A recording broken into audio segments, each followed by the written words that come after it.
Hi everyone, welcome back to another episode from Wake&Tech.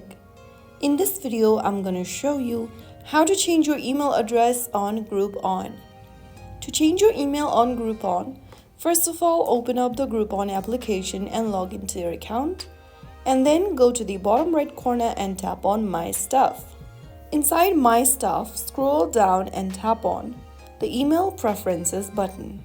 Now, you will see your email address on the next page.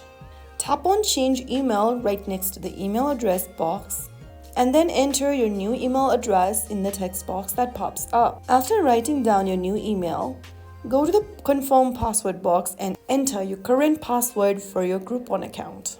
Right after you do that, click on Send Link at the bottom. Go ahead and open up your email inbox and then you'll receive an email from Groupon. Simply go ahead and verify the email and then your email will be changed.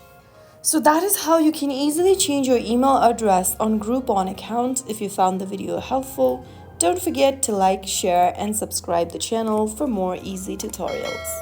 I'll see you in the next video. Thanks for watching.